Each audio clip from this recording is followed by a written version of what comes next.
Right,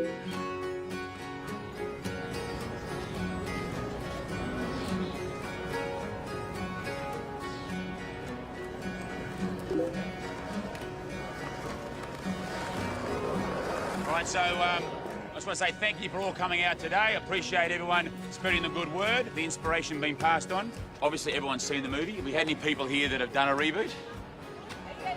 Fantastic. Over this group over here, so how many days are we talking? 4 days? Yeah.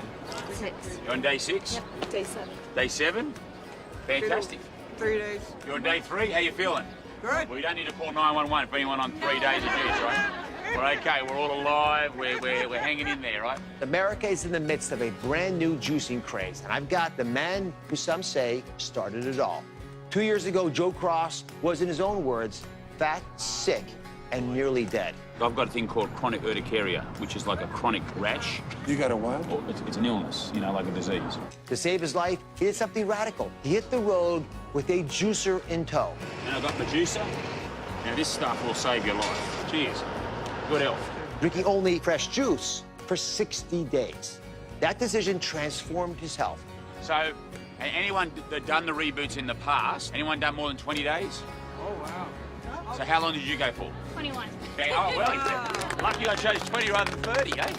And 30 days. Congratulations, fantastic. Thank you. And how did you feel? Tell me how you felt after 21 days. I felt great. I think the biggest difference was I was immediately able to go into a plant-based diet. I had no cravings. It was very easy to eat healthy. Yeah. Okay, so the good news is that I've been out on the road now with the movie. This message of like drinking and eating more fruits and vegetables, it seems to be catching on. And so I'm just lucky enough to be the person who can share my experience, and then you can go on and share yours, and that's how you can pay me back. Little shots here, be enough for everybody. She really loved green beans. She likes the juice, that's great. I love the sunnies. And I think this is how we make a big difference in the world. One person, one juice at a time. Cheers. Cheers.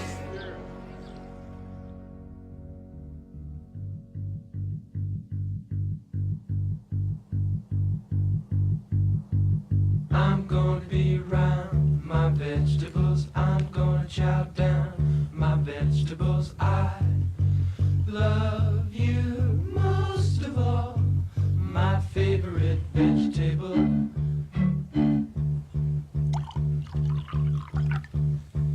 If you brought a big brown bag of them home, I'd jump up and down and hope you'd toss me a carrot.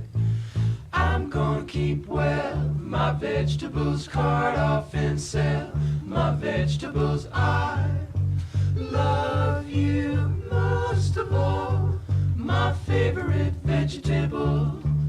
Jump, jump, jump, jump, do-do-do-do-do-do, pop, pop, pop, pop, do-do-do-do-do-do. I know that you feel better when you send us in your letter and tell us the name of your favorite vegetable.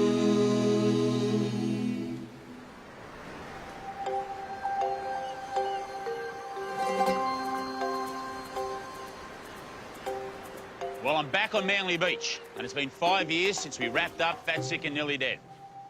And at the time, I'd lost 82 pounds, I got off all medication, and I was feeling fantastic.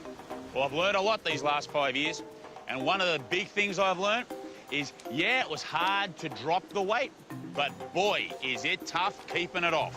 So, I'm back to go on a journey to find out how you can stay healthy in predominantly an unhealthy world. Excuse me, guys, do you have 5 minutes to talk to us? Making a documentary film. For what? About eating healthy. What do you think of the American diet? It's failing. Do you think most Aussies are healthy, or do you think most Aussies are unhealthy? Unhealthy. You reckon most people are healthy over here, or do you think most people are... Really? No. Americans eat for comfort. It's like so easy too. You just drive up to a drive-through window. It's so convenient. What do you call healthy food? Healthy food is fruits, nuts, grains, anything that is fresh. Vegetables, home-cooked meals, stay away from the fast food. Good old grilled cheese, always a favorite. Right. Pretty much anything with cheese on it, I'll eat it. Anything with cheese. Seriously. So you're a big cheese man. Oh, yeah. Can you say that again? What are vegetables? Disgusting and they nasty. Vegetables. Yes, I don't eat them. One person I know who loves her veggies is Stacey Kennedy, the nutritionist I spoke to in my first movie. So when you first heard that I was going to do a 60-day juice fast, what did you think? I was a little shocked. I thought it was very extreme and definitely not something that we would promote to the general public. Yeah, believe me, it was extreme, and I'm not telling anyone to do it. But people are talking to me about what I'm doing, and they're asking me and coming to me for advice. And really, I mean, I'm not an expert. I'm just a bloke who decided to make some changes and document those changes as an example or, you know, a lesson to others. It may be a good lesson, maybe not a good lesson. I'm not sure. A 60-day juice fast, it sounds catchy and exciting, and that worked for you. But the focus is absolutely long-term. We don't have a shortage of, you know, really people losing weight so much in this country. There's a lot of diets and weight loss. Viewers are contacting us about something called the paleo diet. The fast diet. The G-free diet. The Mediterranean diet. Eating cotton balls to lose weight. You know, anyone can sort of go out and lose weight, but can you do it in a healthy way? Can you maintain that weight loss? And I think that that is where one of our biggest challenges is right now. He says he lost 37 pounds after eating just McDonald's for 90 days. A wake-up call about salt. We're eating far more salt than we should, and it's been linked to cardiovascular disease and stroke. A new study is shaking things up. It finds that eating less salt does not reduce the risk of having heart disease. And also eggs. Turns out they may be healthier than they were before. It's no yolk. A new study suggesting eating eggs could be just as dangerous as smoking. Are you confused? I know I am. I reckon the first challenge is sorting through all this nutritional information that we're bombarded with every day. And Dr. Ornish, a clinical professor of medicine at the University of California at San Francisco, joins us this I've been a morning. veteran of all these different diet debates and diet wars over the years, and I got really tired of doing that after a while because there's so much heat and very little light. But I think that with, you know, the exceptions of some extreme views, most people, there's a consensus about what constitutes an optimal way of eating. And it goes something like this. To the degree that you can eat more towards a plant-based diet, fruits, vegetables, whole grains, legumes, soy products, in their natural, unrefined forms, that's optimal. Because it's not only low in the disease-causing substances, but it's also high in disease-preventing substances. There are literally hundreds of thousands of protective substances, and you find them mostly in fruits and vegetables and whole grains and legumes and so on. But also, you want to try to avoid too many refined carbs and sugar, because when you go from, say, brown rice to white rice or from whole wheat flour to white flour, you're removing the fiber in the bran, and that's what fills you up, the fiber in the bran, before you get too many calories. Or you can only eat so many apples, you're going to get full before you get too many calories. But you can consume virtually unlimited amounts of sugar without getting full because you've removed the fiber in the bran that fill you up. And the fiber in the bran also slow the absorption of food from your gut into your blood. So if you just eat like the sugar or have a soft drink, your blood sugar spikes up, your pancreas makes insulin to bring your blood sugar back down, but over time those repeated surges of insulin both predispose to chronic inflammation, they accelerate the conversion of calories into fat, and they have lots of other unhealthy effects. So what I tell people is to say, look, food isn't good or bad. Some foods are healthier for you than others, but it's not so much a moral choice. It's just, you know, what do you want to do?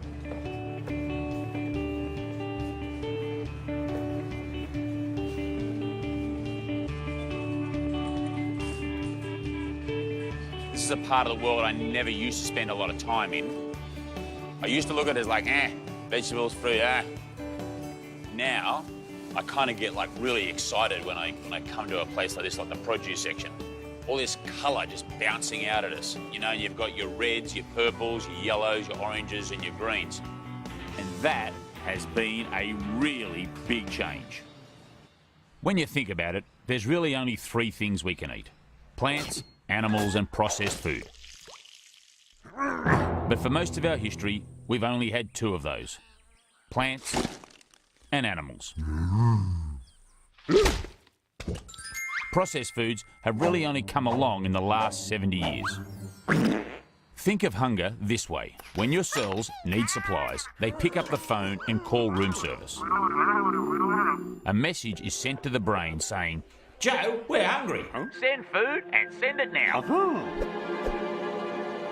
For most of our history, that meant either animals or plants, but mostly plants. These days, most of us have replaced those plants with the new kid on the block, processed food. As a result of this, our cells are missing out on vital nutrients, and they're not happy. They didn't get what they needed or ordered. So, you'll get hungry again and quickly. Without these nutrients, those cells function less efficiently. So, the problem isn't just what we're eating is making us sick. It's that we're not eating enough of what keeps us well. And that is why what you eat, combined with other lifestyle choices, plays such a huge role in determining your overall health. G'day Rebooters, Joe here. I have some exciting news. We would love you to be in our next full-length feature film. How do you end up being in our film? Very simple. You make a video just like I'm doing right now. Hi. I'm Debbie. Hi, my name is Anup Anand and we're coming to you from Dubai. Hello. My name is Elva and I am Icelandic. Aloha Joe and Reboot team. Aloha from Hawaii. This is Matt Matero and I have Sanibel here. My biggest challenges to eating healthy are when I leave my house. Time, scheduling. The fact that I travel a lot, so I'm on the road. Often I'm in airports, hotels, and most of the things that are convenient for you to grab on the fly are not healthy for you at all.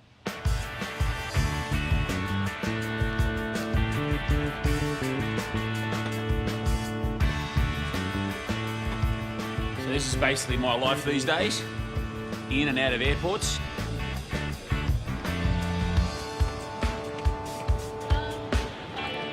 Actually, the airport now, about to fly to Vancouver. Arrived in Hamburg. I'm definitely coming back to Manila. Juicing is much more fun in the Philippines. Yeah! Where am I right now? Toronto, Ontario. Sometimes I forget where I am. Okay, so we're in Seoul, South Korea. Juicing up a storm in the south of France. So I'm standing on the Great Wall of China. I just want to show you what we've got here. Yes, the Oreo cookies. One of the problems when you juice a lot is you have to go here a lot. See that? So we are in London, and here's what I do. You're actually in my house. I now live most of the time in hotels where there's a bed. There's my office over there, and I also have my office here. But that's kind of like my two offices, and this is what I do. And it's now early evening, and we're about to head out and hit the town. And a night in the town for me is talking about juice. Expecting a good turnout tonight, maybe 100 people.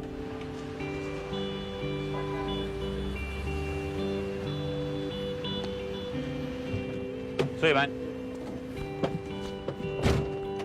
How are you, all right?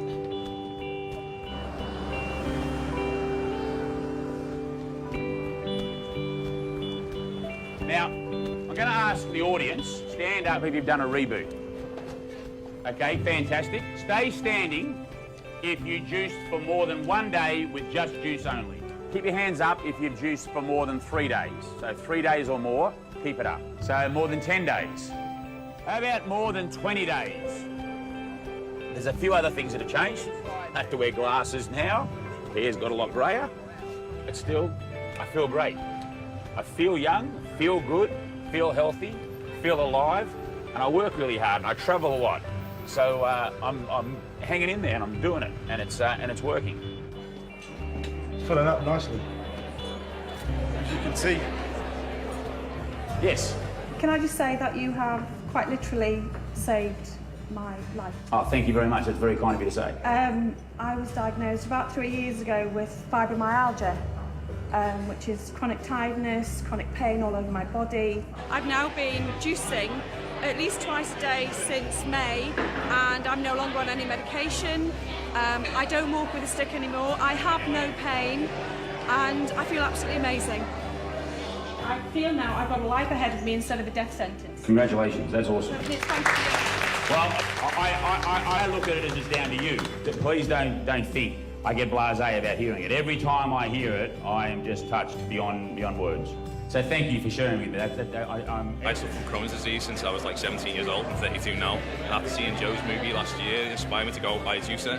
And within a few months, obviously, I was feeling better and don't necessarily need my medication anymore. So the guy inspired me to change my life. It's amazing how many people come up to me at the end and just tell me how juicing and how eating more plant food has really changed and affected their lives. And I look at my Twitter feed or I look at Facebook. I mean, it gives me the strength, gives me the power, gives me the will to keep going, and they're my inspiration. Oh, I'll tell you what. A little tired.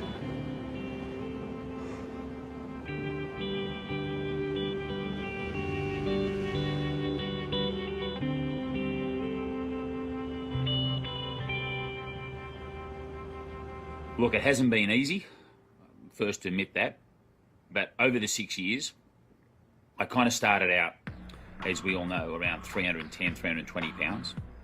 I got down to 220 pounds, and right now I sit around 240, and my weight can change, and it does go up between 240 and 250, depending on my travel and stress levels. Like, I'm like anyone else, and when things are going well and I'm in a routine, I tend to eat really well. But when stress comes into my life and I'm feeling the pressure, then I tend to make poorer choices. I guess the big difference now is that if I do go off the rails, I can always do another reboot and get back on track. I'm not perfect, but I have done my best to try and amp up my fruit and vegetable intake. And, it sits around 40%. And that's not 40% of like what's on the plate, that's 40% of the calories. It sort of means breakfast and lunch to me is very plant-based, and then dinner time, I still put salads and veggies into it, but I might have processed or animal product then. We put lemon juice in olive oil. But to me, what's more important and what's more valuable out of my journey is that I'm not sick anymore, and I don't take medication, and that my blood pressure and my cholesterol are all in the normal range. And that's what gets me excited. It was good. Thank you so much. I decided I needed to improve my diet because I was tired of feeling tired all the time. It really wasn't even my decision. I had 3 bulging discs, bilateral sciatica, and scoliosis, and I could barely walk. I would go to my doctors all the time and I would say, I'm broken. And they'd look at me and I'd say, no, something's wrong. I just thought, it can't already be this bad. I'm only 31. It can't. My life can't be over. But my life felt over. I was extremely sick. I decided I needed to improve my diet for my own health, for my wife, to be around for her and for my kids especially. I have this beautiful son and this beautiful new human, and I'm responsible for what goes into his body, and that has had a huge impact on me just thinking about that. I realized that I needed to do something, and I unfortunately realized that I needed to do something drastic. I needed to do something to change my life. Here was Joe, and he'd done it. And if he'd done it, I wanted to see how. Whenever I feel like I've gone off the rails, I generally turn to a reboot. What's a reboot? It's a set period of time whereby I'm only going to consume fruits and vegetables. You can eat or juice them, or do both. For me, as you know, I'm a juice-only kind of guy. Now, you may think this is a little strange, but our bodies are used to periods when food was scarce.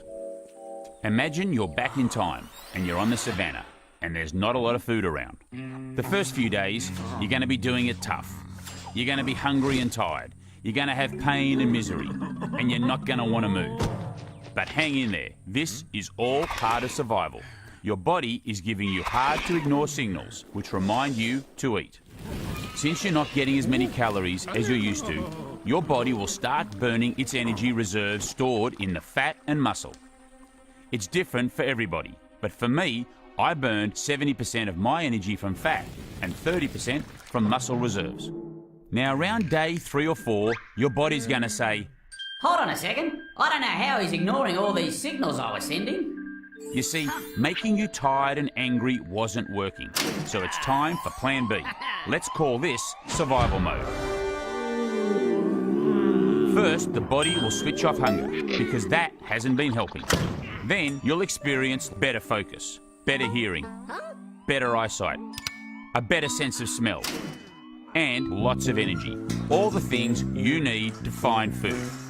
Now that hunger is in the past, you'll feel $1,000,000. And because you've been flooding your system with a broad set of micronutrients, your cells are going to be doing cartwheels with joy. You've gone from the valley where you were sick and tired to the top of the mountain where you feel amazing. And now it's time for your reboot to end and for you to come back to the present day.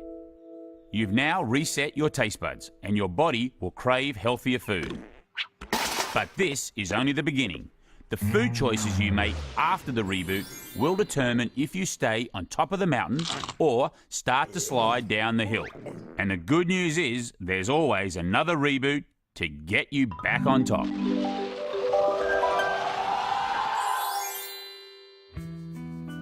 What do you reckon the biggest challenge is for people today to be healthy? What do you reckon it is? Time. Women problems. Women problems. So that's stress, right? Yeah, a little bit. Yeah. That's stress. Yeah, when you have problems, I'm just saying, like if you've got problems, I run to sugar. What do you run to? I don't want to say. You're so busy, right? You've got life just overtakes you, and food and consumption isn't something that's at top of the mind for people. I reckon generally we know what's good for us. What do you reckon you should be eating to be healthier? Probably fruits and vegetables. Vegetables. Fruits and vegetables. That's what I do. And we know what's bad for us. What would you say you eat the most of? Bad food. Bad food? Bad food. Why? Because we love it, but it's not bad. It's not good for my health. Do you know that? Yes, I know it now. I've never met anyone that needed me to tell them that fruits and vegetables are good for you. So what are you eating there, mate? It's like sort of bread. You're just eating it, you don't know what it is. But we still continue to choose to eat things that aren't healthy. Well, American waistlines keep getting bigger. We all blame fast food, but what about cookbooks? Brian Wansink. I reached out to Brian Wansink, a former executive director of the USDA's Center for Nutritional Policy and Promotion and current professor at Cornell University. Brian has spent his entire career studying why you and I make the decisions we do when it comes to food choices. What we're going to look at here is we're going to look at this notion of licensing. Now, a lot of times when it comes to food, we look for excuses to give ourselves permission to eat whatever we want to. Okay, and it's called licensing. Right. Now, if this place is typical, we'll find about 20 things here that probably do that. All right, mate, after you. So what pops out to you here, Brian? What's the first thing you sort of notice as we come into the cafe? The first thing I notice is that there's no way I'm going to get a dessert with lunch, okay, because it's just not what I think about. But if I'm waiting 3 minutes in line, I'm going to say no, no, no, no, no, no, no. But I'm going to get here. What's going to happen is I'm going to say, you know, I was a good boy. I said no to every one of those first 6 items. I deserve something. And I'll say yes to that last item. Right. And this is licensing. Yeah. This is because I said no, I'm now giving myself a yes. Yes. When I get here to pick up the muffin or the cookie. The brownie. Yeah. Because I've been a good boy. I've been a good boy. I've been a good boy. I've been a good boy. Now I need a treat. Yeah. I can see that. Let's take a look at some what else they do. We take a look here at the ice cream. You don't say, do I want ice cream, yes or no? I kind of go, hey, does anything look good in there? And I'm instantly making a decision. So there's 5 or 6 decisions that could go on just Oh, yeah, here. yeah. And it's not just which one we want, but it's, do I want it now? Am I going to have a big dinner tonight? Things like this. So when I come in here and I see, I mean, we've got a whole wall here of the menu. So you told me that we make 200 decisions regarding food a day. Are these all the decisions that you're talking about? It's not just decisions as to whether we're going to choose the California Dreaming or the sweet onion sandwich. It's all the decisions we're not even aware of. The thing about most of these 200 decisions is we're only aware that we make about 30 or 40 of them. Right. And so there's all these things in our environment that can nudge or bump 170 decisions to lead us to eat a little bit more, to choose a little worse than we otherwise would, because we're not even aware we're making them. Right. And you think you deserve it. You're going to buy whatever you want. We should go then. That's right. Thank you. Thank you very much. Man, I'm glad we got out of there without buying anything. Yeah, that wasn't too hard, but that was only our first stop, right? That's right. So what's our next stop? It says, what, healthy Mexican restaurant? Yeah, I think it's healthy if you eat half as much. Okay, well, let's go check it out. I think, Brian, that many people, what they're struggling with is that they feel that the odds are against them. They feel that there is just like, it's just all too hard.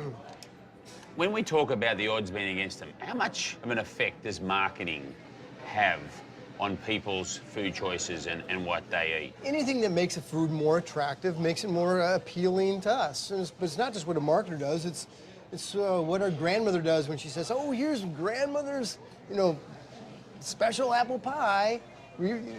Essentially, she's doing the same sort of marketing that the food companies are in many ways. Where we can make the biggest difference quickest is essentially by not marketing food to ourselves, by not keeping a cereal box sitting right in the middle of the counter where we can walk by and grab a handful every time we want to. By not having the least healthy food in our kitchen be the first one we see when we open the cupboard. I mean, we find you open the cupboard, the first food you see, you're 3 times as likely to take than the 5th food you see. Right. So why stack the deck against ourselves by having the least healthy, whatever, chocolate-covered potato chips with fudge right front and center? Right. And a lot of these changes are very easy things we can make, so we don't stack the deck against ourselves. We can, oh, hey, thank you. Oh, thank you very much. Yummy, yummy, yummy. For me now to have these here, I would and easily could devour all of that. Oh, yeah. It's our moral obligation because it's in front of us. We're not going to waste food. The only way to change this, the only way to keep from doing that is essentially to change our environment. It's a lot easier to change our food environment than to change our mind, which is why we just put that over there. Put them over there. The one thing that a person can control immediately tonight is what they do in their own kitchen. Right. Since doing the reboot, one rule that I made that helps me stay healthy is that I am going to keep my kitchen and my refrigerator stocked with fruits and vegetables. And having things readily available, strawberries washed in a bowl, blueberries, bananas on the counter. I'm more likely to grab a banana if it's sitting in front of me. My top tips for eating healthier are keep it out of the house. And so out of sight, out of mind. If I keep chips or cookies or whatever in the house, I will eat it.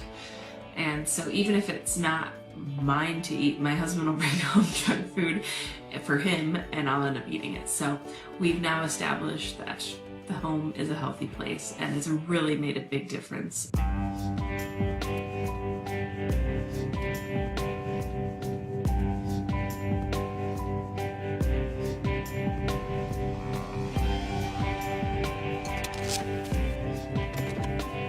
So I'm Dr. Carrie Diulis. I am an orthopedic spine surgeon.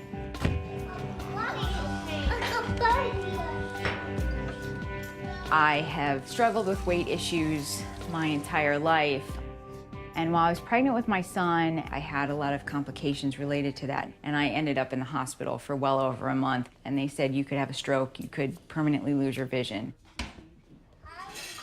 After my son was born, my vision stabilized and all of those symptoms were going away, but they didn't know what started it, so there's always the fear that it could come back. And I really started to seek out ways to get things in balance. What do you want in your juice? I'll show you. All right, I got everything clean. A friend of mine had brought up this movie.